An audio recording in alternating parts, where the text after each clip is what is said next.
नमस्कार, मैं हूं आपके साथ मयंक मिश्रा। आज 8 तारीख है और देखिए मैं सीधा पॉइंट पर आना चाहता हूं।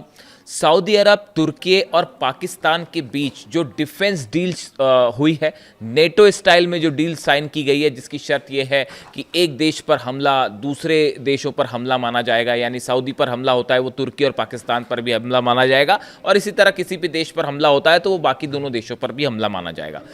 इस डिफेंस डील के साइन होने के बाद, जिसका नाम मेक्का जॉइंट डिटरेंस एग्रीमेंट रखा गया है, जो एर्दोगन, मोहम्मद बिन सलमान और शहबाज शरीफ के बीच में हुआ, इस एग्रीमेंट के बाद मेरे पास कम से कम 1000 लोगों के ये कमेंट्स आ चुके हैं वीडियोस पे अलग अलग कि आप इसको किस तरह से देख रहे हैं। इस पूरे जो नया ये एक संगठन बन रहा है, ये जो डील हुई है, इसके पीछे का मकसद क्या है और इसकी इनसाइड स्टोरी क्या है। मैं इसीलिए इस पर ये वीडियो बना रहा हूं क्योंकि बहुत सारे लोग ये सवाल कर रहे हैं कि आप इसको कैसा देख रहे हैं। सबसे पहले मैं शुरुआत ये करना चाह रहा हूं कि इसको लेकर ईरान की तरफ से क्या प्रतिक्रिया आई है। ईरान ने सऊदी को क्या जवाब दिया है इस नेटो, जो मुस्लिम नेटो कहा जा रहा है सो कॉल्ड। देखिए, पहली बात तो मेरी व्यक्तिगत राय अगर आप जाने, ईरान को किसी भी ऐसे संगठन में शामिल किए बिना वो संगठन कभी सक्सेसफुल नहीं हो सकता। इस बात को आप नोट करके रखिए। मिडिल ईस्ट का किंग अब ईरान है, मिडिल ईस्ट का बॉस अब ईरान है, इस बात को नोट करके रख लीजिएगा। आगे बढ़ते हैं, ईरान ने क्या जवाब दिया है।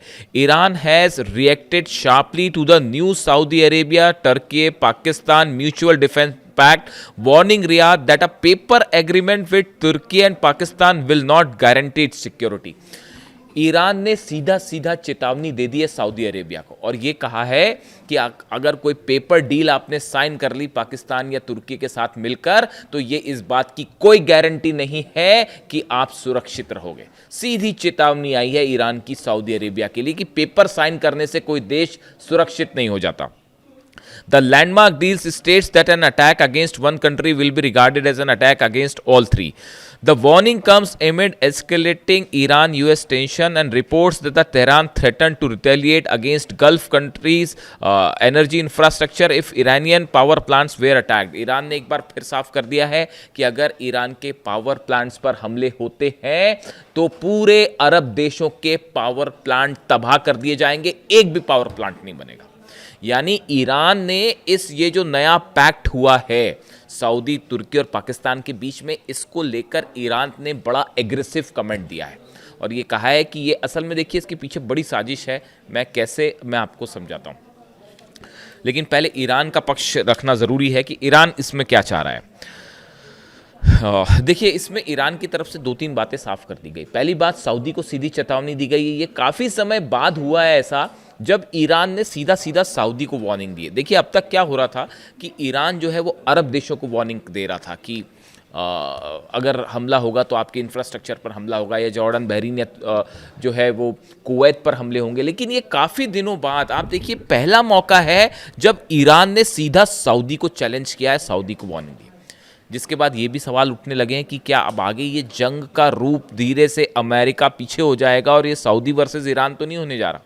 खैर, अभी इसका कुछ कह नहीं सकते इसको लेकर, लेकिन फिलहाल जो है बात की, ये ईरान का पॉइंट ऑफ व्यू था। अब आप देखिए, कुछ चीज़ें बड़ी गौर करिए। डोनाल्ड ट्रंप ने हाल ही में एर्दोगन से मुलाकात की थी तुर्की में। दोनों के बीच में काफ़ी चर्चाएं होती हैं। मोहम्मद बिन सलमान की डोनाल्ड ट्रंप से जो है वो फ़ोन पर लंबी बातें होती हैं और शहबाज शरीफ और मुनीर से तो होती है। ऐसे में क्या आपको ये लगता है कि ये जो संगठन नया बना है, मेका जॉइंट डिटरेंस एग्रीमेंट, जो सऊदी, तुर्की और पाकिस्तान के बीच में हुआ है, ये क्यों बनाया गया? इसका मकसद क्या है इसको बनाने का? क्या ये इजराइल के खिलाफ संगठन बना है? बिल्कुल नहीं बना, बिल्कुल नहीं बना। इस संगठन से इजराइल के लिए कोई समस्या नहीं है। जब तक अमेरिका बैठा है, ये कोई जो संगठन बना है इजराइल के खिलाफ नहीं बना है। ये देखिए, इसका ईरान को लेकर क्या रुख होगा और इसका अमेरिका को लेकर क्या रुख होगा। ये जो चीज़ें हैं, ये 2 सवाल ऐसे हैं जो बेहद अहम हैं। अगर आप मुझसे व्यक्तिगत राय पूछें तो ये संगठन जो आनन फानन में तेजी से बनाया गया और इन हालात में बनाया गया जब हूती जो है वो नजरान में हमले कर रहे हैं, हूती जो है वो ये दावा कर रहे हैं कि हमने सऊदी के अलाइंड फोर्सेस के 100 लोगों को मार दिया है, हूती ये दावा कर रहे हैं कि हमने 12 टैंकर सऊदी के जला दिए हैं, सारे पोर्ट सऊदी के बंद कर दिए गए हैं और सऊदी का एक बूंद तेल बाहर नहीं निकल पा रहा, सऊदी अपनी रक्षा करने की हालत में है नहीं। ये तो तब है जब हूती हमला कर रहा है, ईरान ने तो हमला किया ही नहीं। ईरान की मिसाइल्स जब सऊदी में गिर रही हैं तो इंटरसेप्टर्स खत्म हो चुके हैं, लगभग जो है बताया जा रहा है 70% इंटरसेप्टर्स जो है सऊदी के खत्म हो गए, अमेरिका वाली जो पेट्रियट मिसाइल्स थी। तो ऐसे में देखिए, पहली बात तो ये कि सऊदी को अपनी चिंता सता रही है, सऊदी ये बात समझ चुका है कि ईरान अमेरिका जो है वो रक्षा नहीं कर सकता, डोनाल्ड ट्रंप किसी भी अरब देश की रक्षा नहीं कर सकते। अब ये फैक्ट है, ये ट्रुथ है, अब इसको लेकर कोई कंफ्यूजन किसी को नहीं होना चाहिए। ये बात हम शुरू से कह रहे थे, ये बात 2 साल से मैं आपको बता रहा था कि अगर आप हमले करोगे ईरान के ऊपर तो अरब पर ऐसा हमला होगा और अमेरिका बचा नहीं पाएगा। 2 साल से हम आपको ये बात समझा रहे थे, लेकिन अल्टीमेटली देखिए वो बात सच साबित हुई ना। तो अब ये पूरा अरब देश समझ चुके हैं, जॉर्डन समझ गया, बहरीन समझ गया, कुवैत, और किसी को शक है तो देख लीजिए जाके इन देशों में बेसिस का क्या हाल है। जहां मर्जी होगी ईरान वहां मिसाइल मारेगा और आप नहीं रोक पाओगे। बात नंबर 1। तो सऊदी को अपनी सिक्योरिटी की चिंता है कि भाई अमेरिका तो कर नहीं सकता तो कोई दूसरी चीज़ से सिक्योरिटी की जाए, तो इसलिए ये एक पैक्ट साइन किया गया है कि किसी तरह से जो है दूसरे देशों से जो है मदद मिलेगी, हथियारों की मदद मिलेगी, संभवतः ऐसा सोचता होगा सऊदी।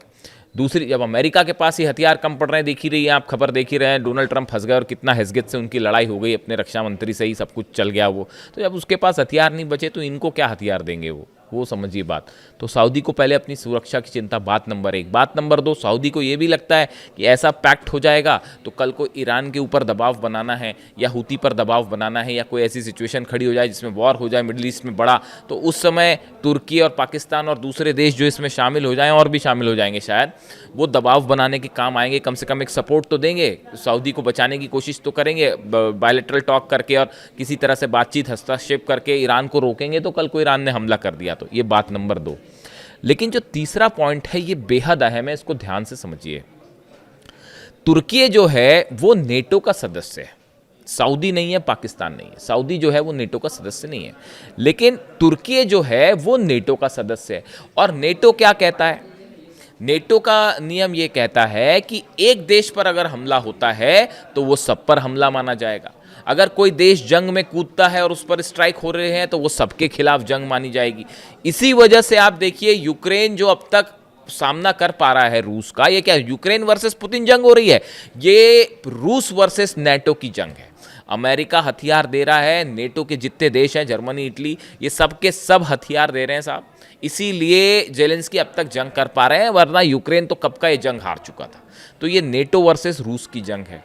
तो आपने क्या किया कि तुर्की नेटो का सदस्य है, तुर्की के खिलाफ जंग मतलब नेटो के खिलाफ जंग मानी जाएगी। अब तुर्की का पैक्ट हो जाता है, सऊदी से करवा दिया जाता है, यानी सऊदी पर हमला माना जाएगा तुर्की पर हमला, और तुर्की पर हमला माना जाएगा नेटो पर हमला। यानी ये एक रास्ता बनाया गया है कि कल को सऊदी को बचाने के लिए नेटो आए तो वो अपनी फोर्सेस भेज सके, अपने एयरप्लेन भेज सके, अपने डिफेंस सिस्टम भेज सके, अपनी मिसाइलें भेज सके। समझ रहे हैं आप इस बात को?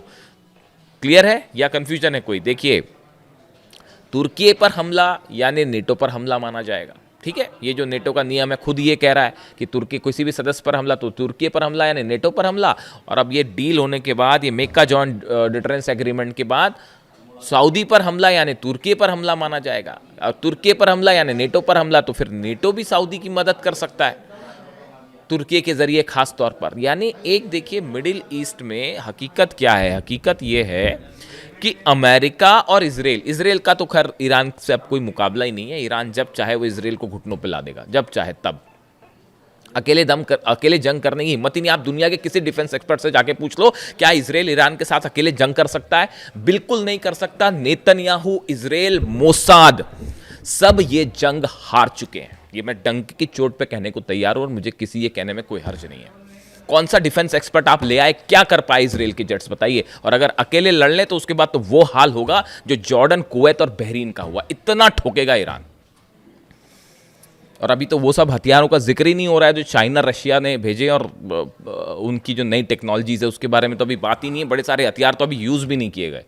खैर, तो अब जो है अमेरिका अकेले मुकाबला नहीं कर सकता ईरान का, ये बात साबित हो चुकी। शुरू में ये सोच के चल रहे थे कि बस 48 घंटे में निपटा देंगे हम ईरान को, आज 5 महीना हो गया, खत्म हो गया। आगे देखिए कैसी हार्मूज में कैसी हालात है, गिड़गिड़ा रहे हैं डील के लिए। लिटरली गिड़गिड़ाना शब्द होता है ना, देखिए मैं ज़्यादा चीखना चिल्लाना करता नहीं, तो मैं प्रेम से ही बात करता हूँ। तो ऐसा है कि वो जो गिड़गिड़ाना शब्द होता है ना, जो गिड़गिड़ाना, वो वाली हालत है अमेरिका की हॉर्मूज में। और ईरान ने कह दिया साहब देखो आपसे तो हम कोई बात ही नहीं कर रहे, हमको खोलना होगा हॉर्मूज तो खोलेंगे, नहीं खोलना होगा तो नहीं खोलेंगे। और पहली वाली सिचुएशन तो आप एक्सपेक्ट मत करो कि पहली वाली सिचुएशन में हॉर्मूज चला जाएगा, है ना। तो अब ये दुनिया, ये मिडिल ईस्ट की एक डेट थी 28 फरवरी, जिस दिन आपने अली खामेनी साहब को शहीद किया था, उसके बाद से अब मिडिल ईस्ट का इतिहास बदल गया and Iran is the boss. इस बात को गांठ बांध लीजिए आप। मिडिल ईस्ट में कोई भी मुस्लिम नेटो शब्द का इस्तेमाल हो रहा है इस शब्द के लिए, इस ऑर्गेनाइजेशन के लिए। मुस्लिम नेटो शब्द में, इस शब्द में ये शब्द तब सार्थक हो पाएगा जब ईरान की सेना इसमें शामिल होगी। मिडिल ईस्ट का कौन सा देश ईरान का मुकाबला कर सकता है, आप मेरे को बताओ।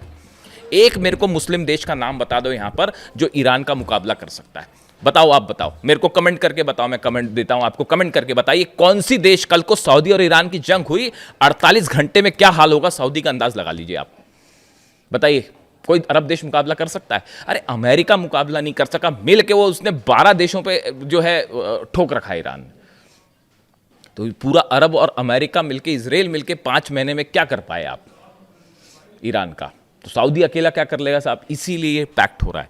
और ये एक बहुत ही बड़ा प्लॉट है। ये कुछ लोगों का कहना है कि इससे इजराइल घबराएगा।